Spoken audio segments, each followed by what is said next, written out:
Righty ho. Hello, everybody.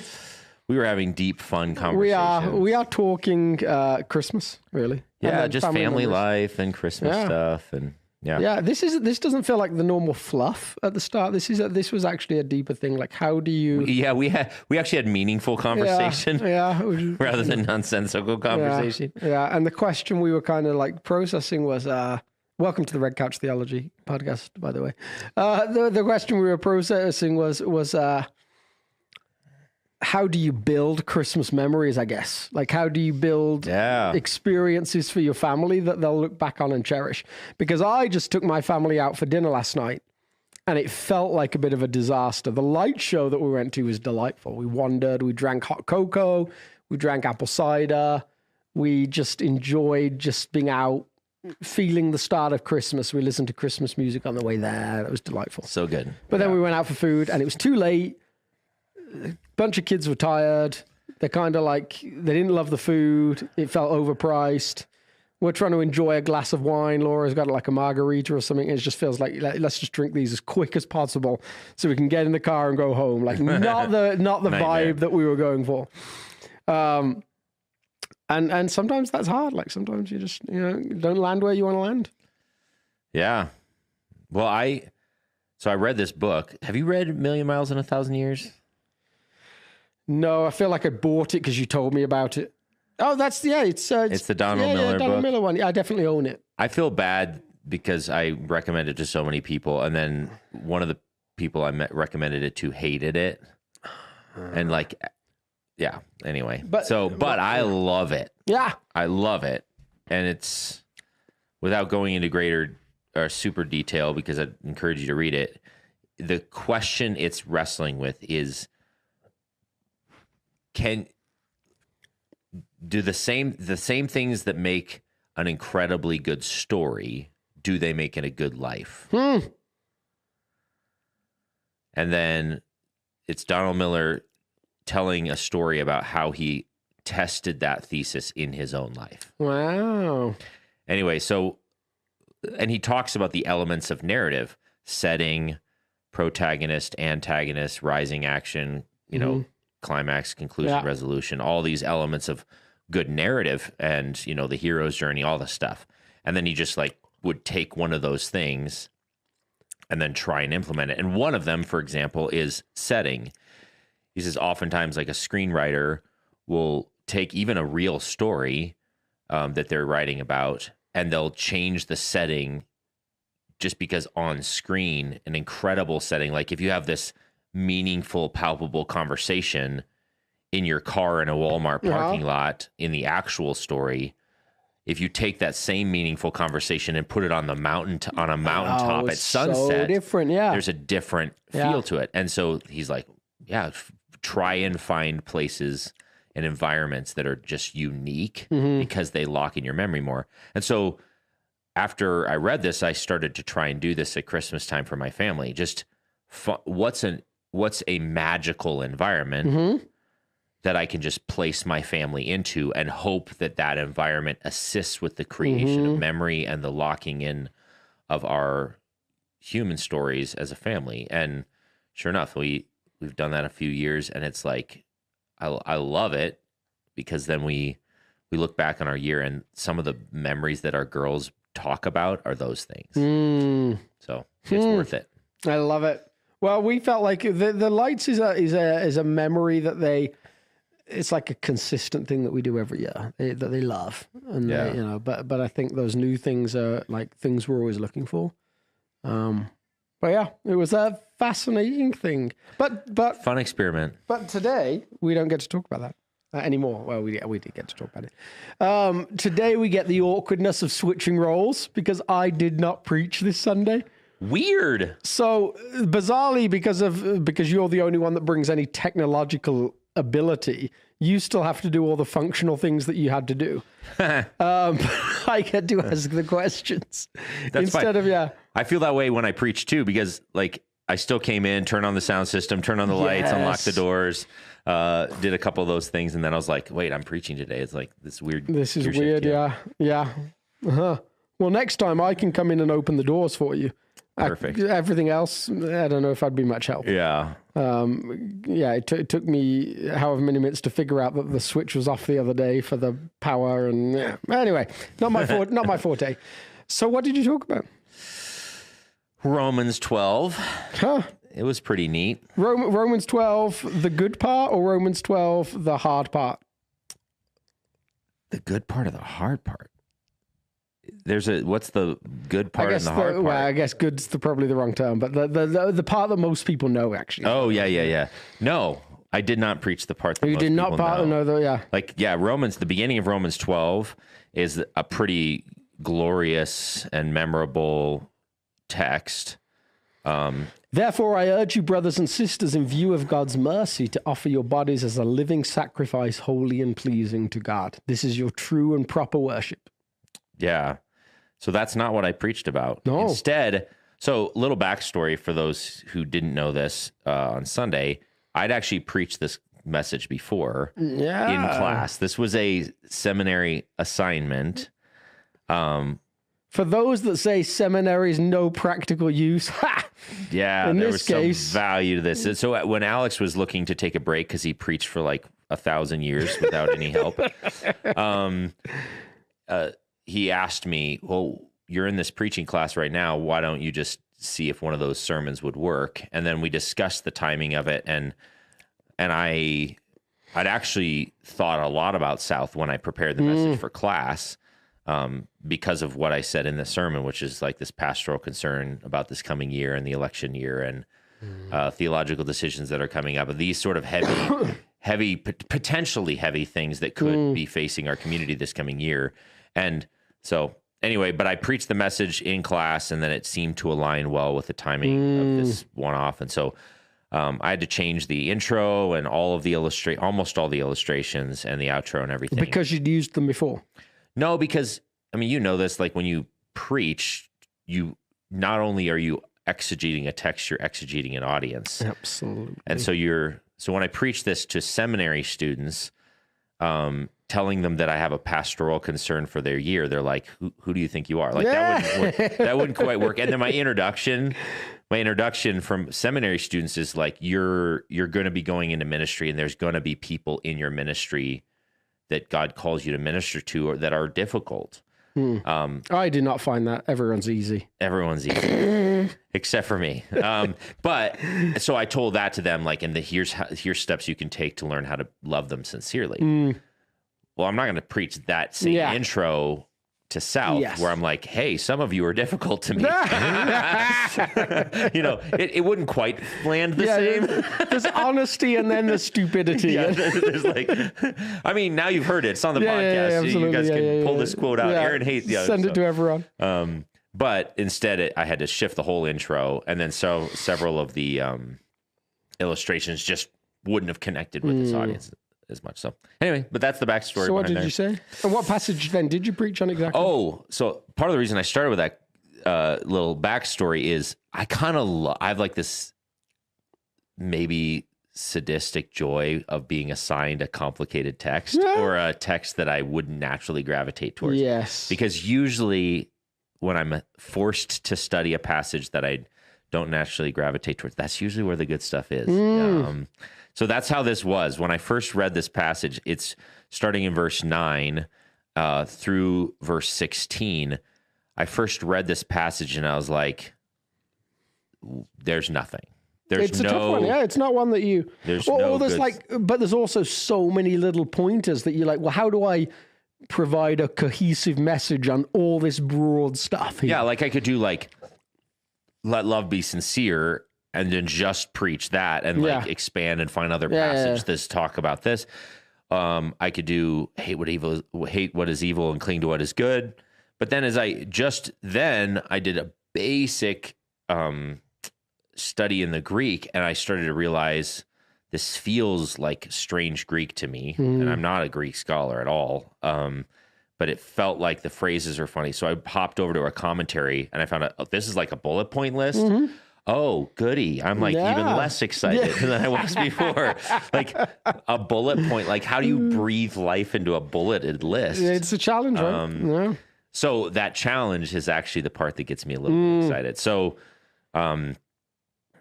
So I studied it a bunch, and I'll pull it up on the screen here. You can actually see my notes in here. I studied a bunch and started to learn that this first phrase is sort of a heading for the bullet point list. And then each of these other little phrases are like, there's not even any verbs really, or commands, but they have sort of the weight of a command. They're really sharp, short phrases. And I was trying to think, again, how do I make this cohesive? And so I found a thread in that it seemed like each category each item could fall into one of two categories.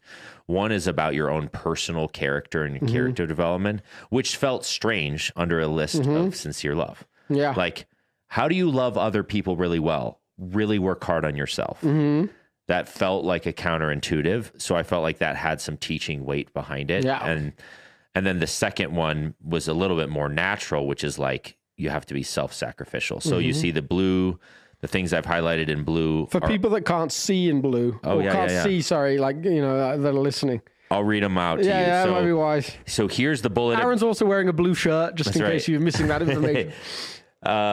So the items in this list that fall under your character development is hate what is evil, cling to what is good, never be lacking in zeal, but keep your spiritual fervor, serving the Lord, be joyful in hope, patient in affliction, faithful in prayer.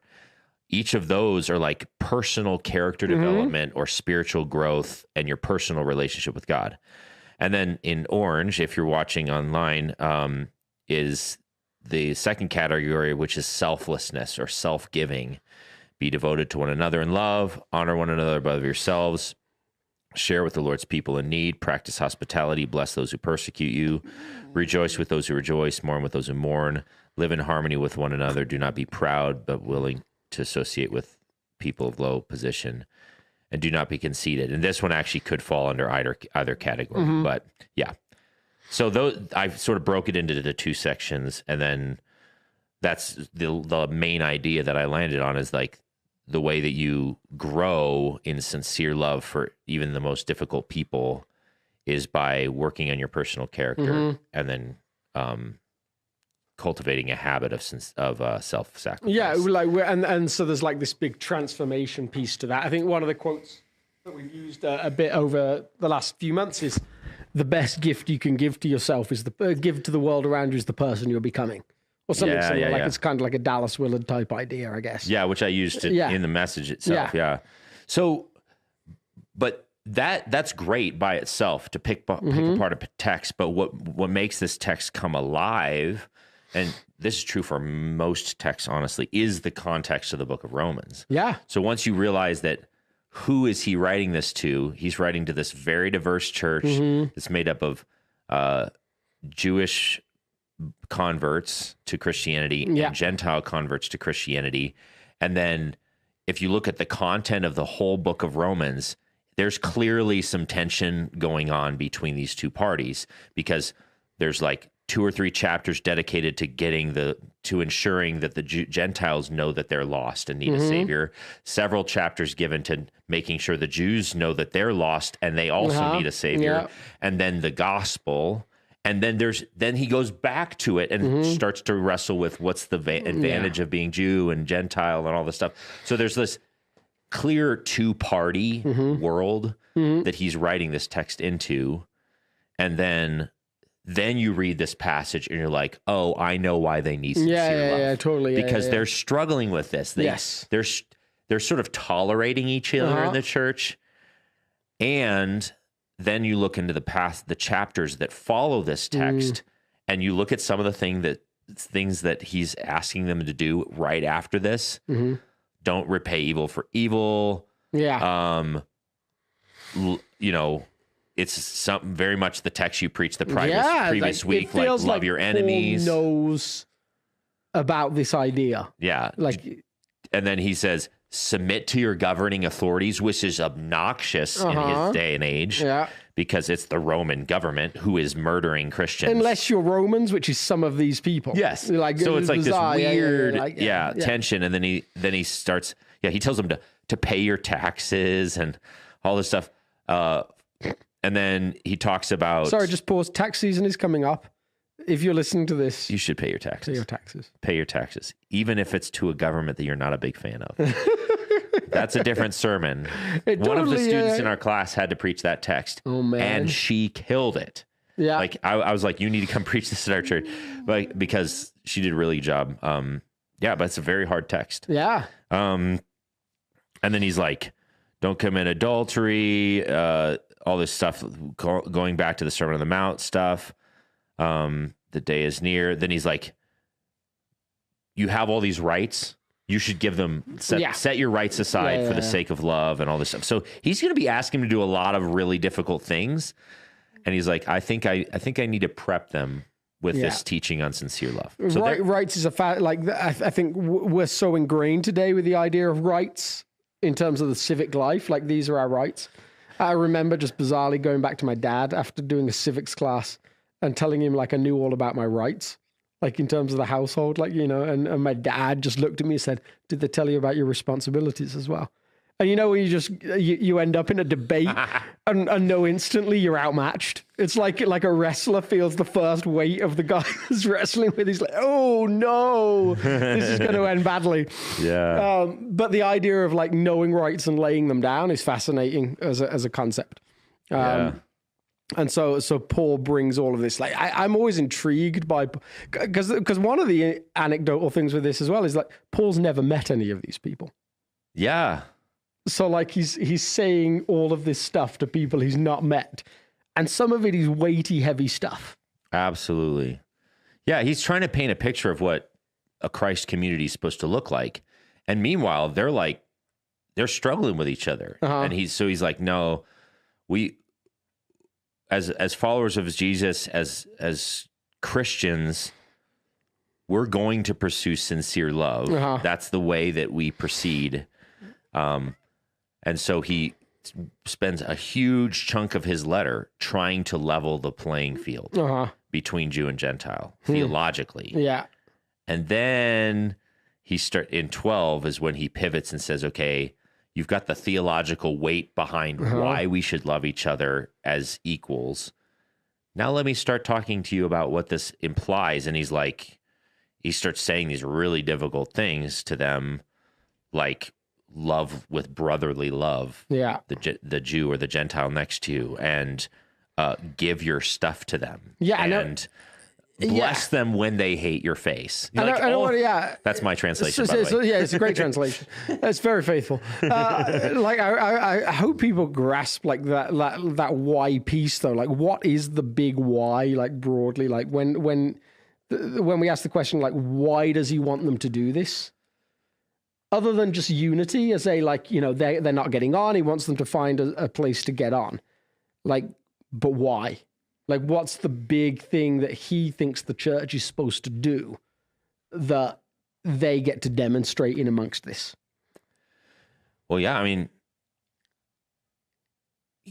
Jesus knows, and Paul, by proxy, as a writer of Scripture, knows that the way of Jesus is how human beings were designed to have the greatest amount of flourishing.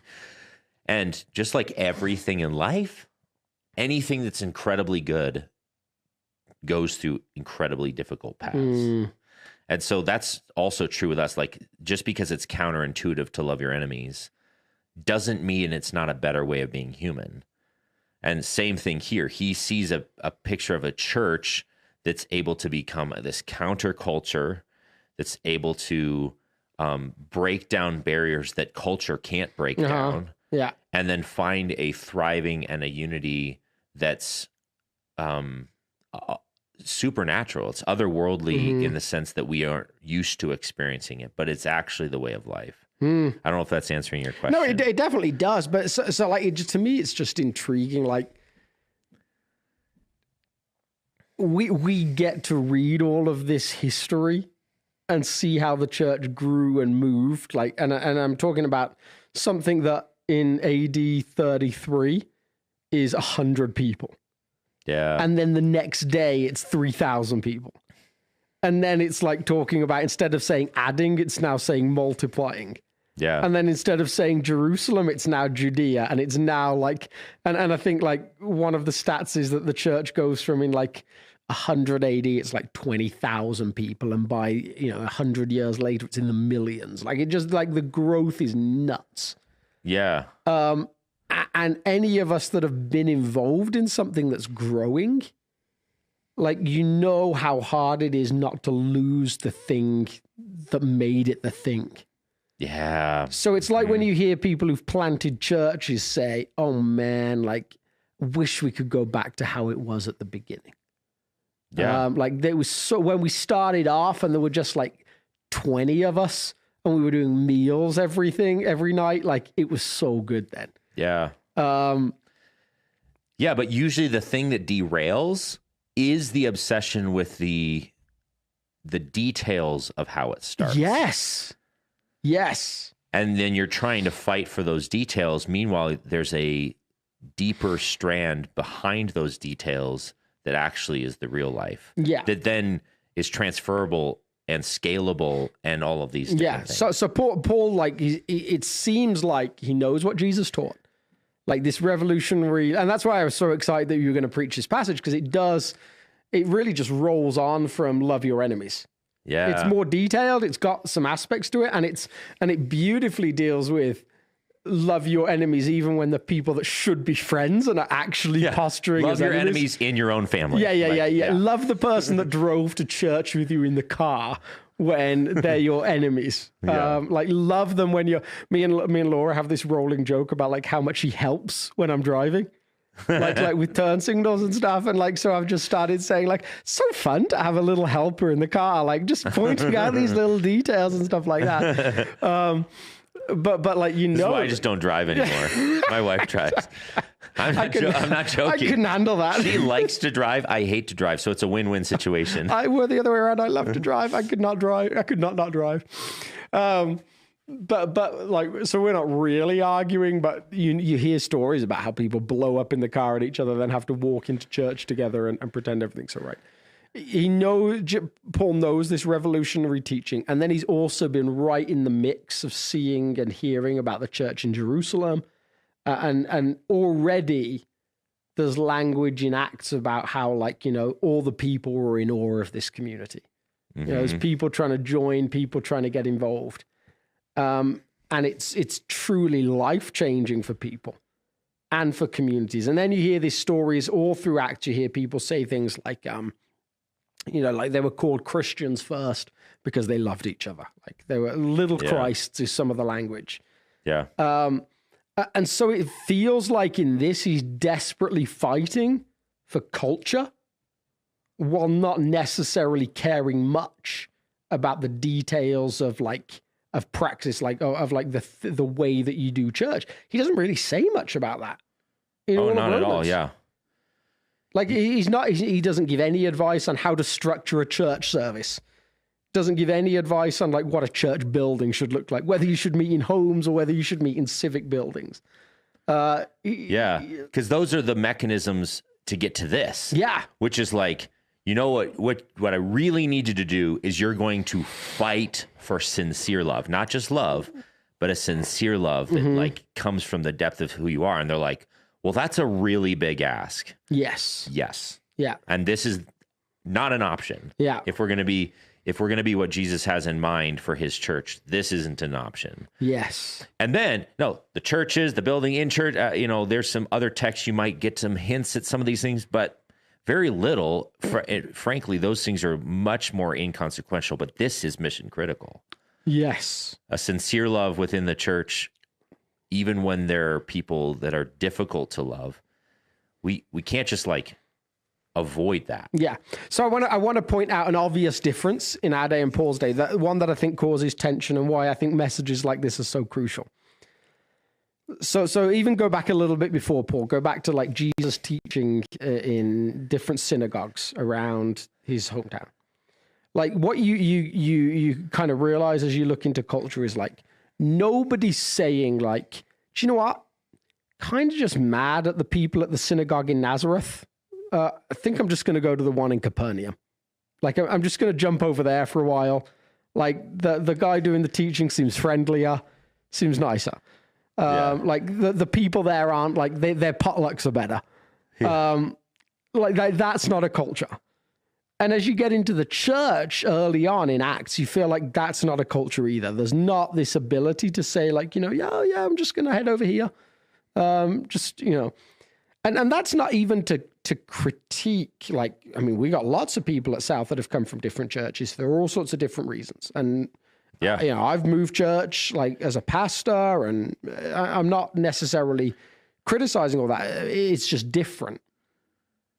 It feels like one of the downsides to that ability to drive 30 minutes to go to a church that you like more than the one that you used to go to, is that the moment it gets difficult to do life as a community, it gets really easy to say, oh, I'm just going to head somewhere else. Yeah. And we'll start afresh. It's like I used to think church planting was this really easy thing where you'd be like, oh, we don't have any baggage. Like we're beginning afresh, right? We'll just create the thing. And then you realize, wait, no, like most of these people came from somewhere else. Yeah. And they bring their own hopes and dreams and, we used to do it like this and all those different things. Yeah. And that even as you change, like as a pastor, you have moments where people will say something like, oh, that was kind of like the old Alex. Like, oh, you led worship like the old Aaron then, like back in the day when he used to like, you're kind of like, well, what do you mean by that? Like, better, worse, different? Like, help me out here. Yeah. So it feels like saying to people, no, make sure you implement this instead of using the escape valve of just there's another place to go. Yeah. And this is a soapbox issue for me because I think one of the things that the modern church struggles with theologically is having an accurate theology of transformation.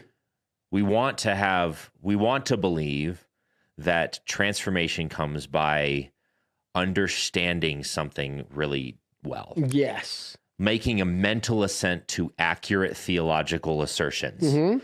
If I think in the right way, I will be transformed from the inside out. And there's some measure of truth to that. But the actual reality is, most of the time, transformation comes by excruciatingly difficult things that force us to live our thoughts and our beliefs differently. Yeah. And like I said in the beginning, the best things in life are some of the hardest things in life. If you want to become an incredible athlete, none of us would say, oh yeah, exercise is not going to be a part of that. Yes. We all know really intuitively that being a great athlete is going to involve really, unless you're really a hard. darts player. Like that's the one where you're like, Well, you still have to practice. Yeah, totally. Practice is definitely a part of it. Yeah.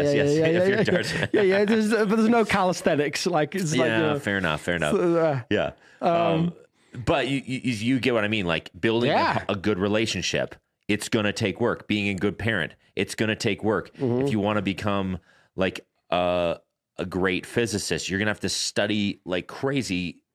Like good places are not arrived at by no effort. Yes. And I think like when we did a relationship series earlier in the year, one of the mantras that we used was relationships are hard work, so let's work hard at our relationships. Yes, such a great line. But the transformation element that you're touching on is really like a lot of the framework of any relationship, whether it's the kind of church relationships or faith community relationships that Paul's primarily maybe talking about here, marriage relationships, sibling relationships, housemate relationships, all across the board. A lot of the time our framework is if God transformed the other person, we'd be fine. Yeah. And actually Paul has no interest in that as a conversation. Just like Jesus has no interest in saying like, pray really hard that your enemies would not be enemies. Like his strategy for transformation is not pray God would change them. Yeah. And actually, like if you've ever been to a good counselor, you may come and complain about a relationship, and a good counselor will say, let's talk about you. Yeah.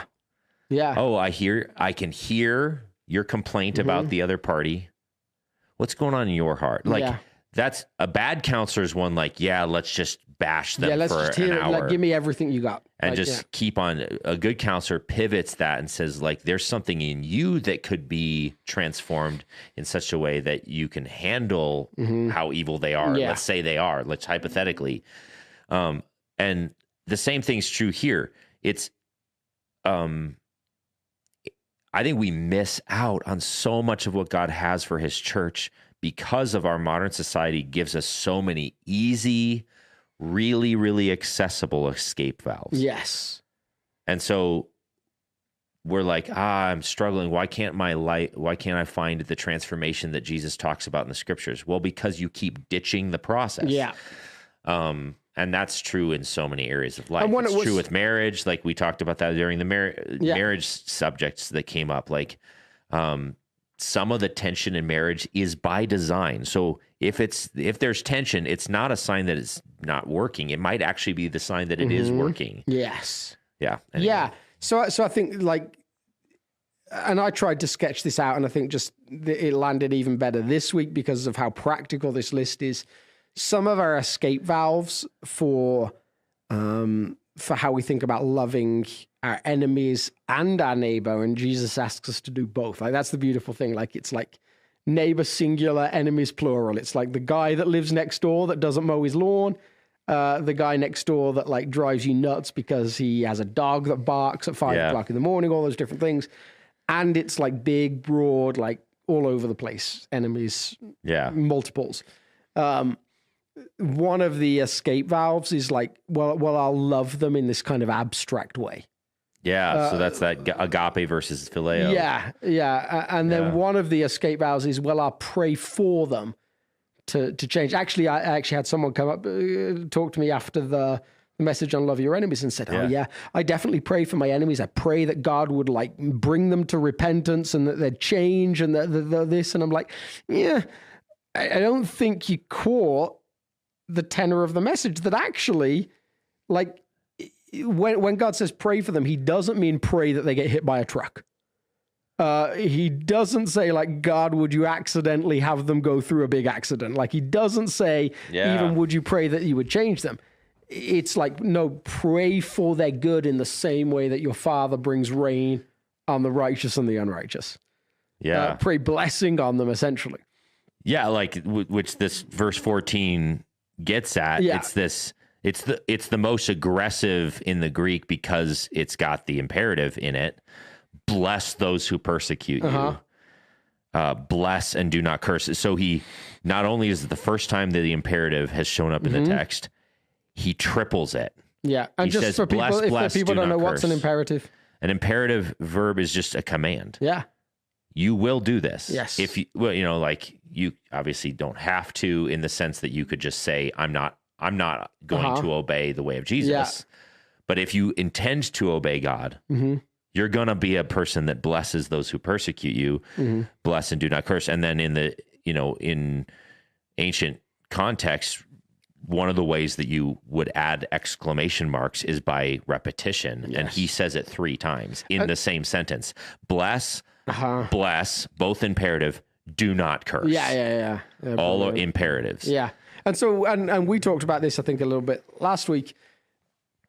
I kind of I kind of got into some of your territory, even though it was in my text as well. Like, and I almost feel like you didn't go there as much, maybe because of that, but I almost wish like you talked about it again, because it's such a beautiful talking point. If you want to understand how Paul works, one of the things he does all the time is he does what's called indicative and imperative, which really might be summed up as like, because God has done this, this is the kind of people I want you to be. Yeah.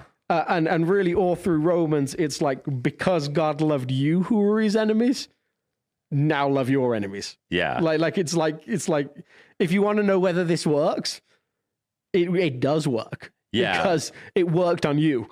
Yep. Like you were an enemy. I love that from your previous sermon. You're like, there's a great case study. Yeah. and you're here because of it. You're the case. Yeah, absolutely. Here you are. You are running headlong, according to Romans 5, which I referenced briefly. But according to Romans 5, you're running headlong away from God. Yeah. While maybe flipping him the bird. Yeah, absolutely. Yeah. And he's like, I'm coming after you. Yeah. Like, and so if you have a relationship with someone who feels like they're running headlong away from you, that's flipping you the bird, who has categorically made themselves an enemy, they are you, just in a different place. Yes. So do for them what God did for you. Yeah. Which is to love them well. Yep. Fascinating. Yeah, I mean, the text has a lot of bite for us. And I think the way I pivoted towards the end to bring it more close to home for South is, and this is, the political climate's true for any church. I tend to think that South has maybe a slightly wider range of political worldviews in our community than maybe some churches. We're not a very diverse ethnically diverse church, but we're pretty diverse theologically, politically, and socioeconomically. We're really pretty diverse community. And so with the election year coming up, I'm like, this is where you find out, this is where the rubber meets the road for this community and the theological conversation we're in about women in leadership. Yep. Each person, as that conversation continues to unfold, no matter which way it unfolds, it's going to bring tension for some. And they're going to have to decide, is this an issue worth separating fellowship over, or is this a tertiary issue? And that's going to be a hard decision for some. Absolutely, it is. And then even if they say, I'm staying, they may just wrestle with that. And this is the invitation. Yeah. The answer to both the political one and the theological one is to say, I'm going to try and cultivate a life of sincere love. Yeah. Whatever that means, whatever comes my way. Yeah, and I think you can stay in an unhealthy way, right? So this is where I think it comes around to the pastoral element. Like, in the midst of those difficult conversations, Paul, I think, gives a nudge, and given he doesn't have a framework that says just skip over move to Corinth and go to the church there. Like, said, no, they're a mess. You don't want to go there. And it's a 4-day walk every Sunday. Absolutely, if you go anywhere, you want to go to Philippi. They've got it down. Those guys are awesome. Poor, but awesome. He doesn't really have those frameworks necessarily. He does want us to find ways to continue to love even when it's challenging. And I think, as I say, I don't feel like Eugene Peterson was asked, how do you choose a church? And he said, pick one, stay there. And I love it on one hand, and I'm like, it's a bit reductionist on another hand. Like, sometimes there's good reasons to move. But I do think if you choose a church carefully and prayerfulully, then you should also stay carefully and prayerfully, or leave carefully and prayerfully. Like, don't be a whim person. Don't just be like, I'm just not feeling it anymore. Like make sure that you bring God into those conversations. So I used to, when I first started as a pastor, the group of people in the community that I might have wrestled with the most were those who complained about various things, volume of the music and can't we do more hymns and those sorts of things. But really quickly that pivoted to, I started to realize that those people are staying and complaining. They're trying to transform their community. Yeah. Because that's why that's why they're bringing their feedback. Is they're staying and complaining. And then there's another group of people, like, I would go, I haven't seen so-and-so in 3 weeks, 4 weeks, 5 weeks. And then I get a hold of them. They're like, this or that happened. And you're like, oh, so you just silently disappeared? Way less, no offense, because there's a lot of them out there, way less respect for that. Totally, yeah. Because that means you didn't care enough about your community to even ask a question to a leader about why things were being done the way they were done. Yes. And you left because we put LED lights up and that felt icky to you. Yeah. Wow. So this place, this community that's supposed to be a Jesus community that's transformative in the world, had no relational weight beyond the LED lights in the room. Okay, well, this was never going to be a place that brought thriving for that type of thing. And so now when someone comes to me, like, and usually they come to me sheepishly, I'm opening the floodgates of complaints now, sheepishly, and they're like, hey, I'm really struggling with this. I'm like, oh, please. Yeah. I need a hug because I love that you care enough. So you heard it here. Send all of your complaints to Aaron at southfellowship.org. I think that's right. So I think you can leave too easily based on what Paul's saying here. I think you can also stay with this, like, just this grumpiness and this almost like passive aggressive. Have you ever seen the movie American Hustle? No. A brilliant movie around like police like techniques in the 70s and stuff. And there's this one moment where this cop's kind of like done this underhand thing to get the evidence he needs. And the guy that told him not to is kind of slightly annoyed that he's had this big like success and stuff like that. He's still in the room like with everyone else, but he's just sat in the corner with like his legs kind of like crossed with this like grumpy expression on his face, and he's just like, and they all start making fun of him because he's just there but not there.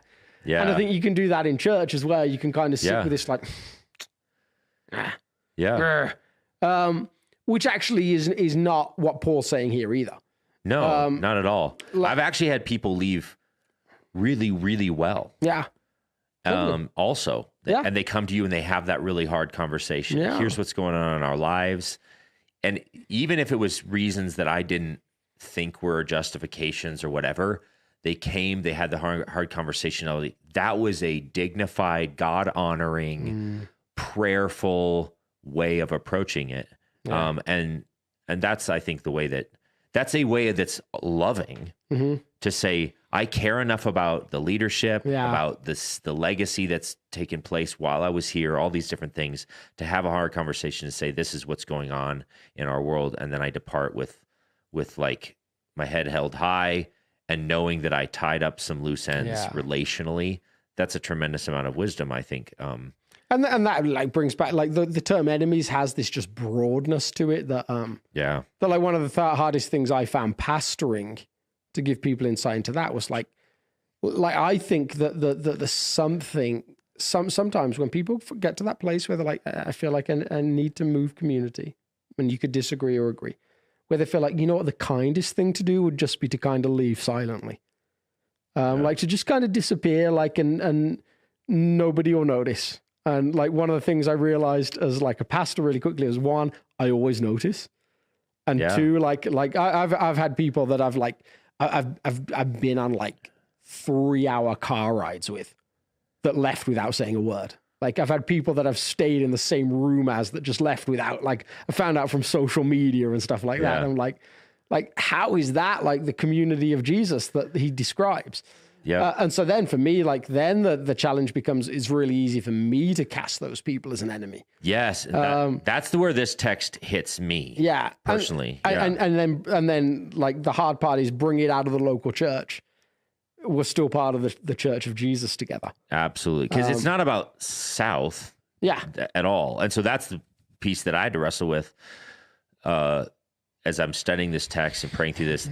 And there was a time in the last several years, especially during a lot of the transition after Ryan left and the hit of COVID and this general reshuffling of the entire United States and people moving and changing jobs and changing churches. And there was lots of that stuff happening.